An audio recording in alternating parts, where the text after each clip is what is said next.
موضوع عظيم. الأمر بالمعروف والنهي عن المنكر موضوع عظيم، وليس من الأمور الهينة التي يهون من شأنها المنافقون والجهال والصحفيون وأصحاب الانحرافات والشهوات. نعم، يريدون الحرية، يقولون الحرية.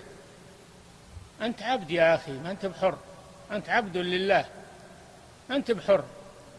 الحر يكون عبد للشيطان، أما العبد المسلم هذا عبد لله عز وجل.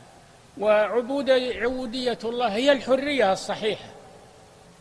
أما الانطلاق والانحراف هذا ليس حرية، هذا عبودية للشيطان، عبودية للشهوات، عبودية للدنيا. أنت عبد بلا شك، إما أن تكون عبدا لله، وإما أن تكون عبدا للشيطان وللهوى والشهوات.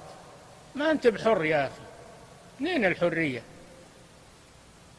لكن عبودية الله هي الحرية، لأنها تحررك من الشيطان وتحررك من الفساق ومن الشهوات، هي اللي تحررك صحيحا. نعم.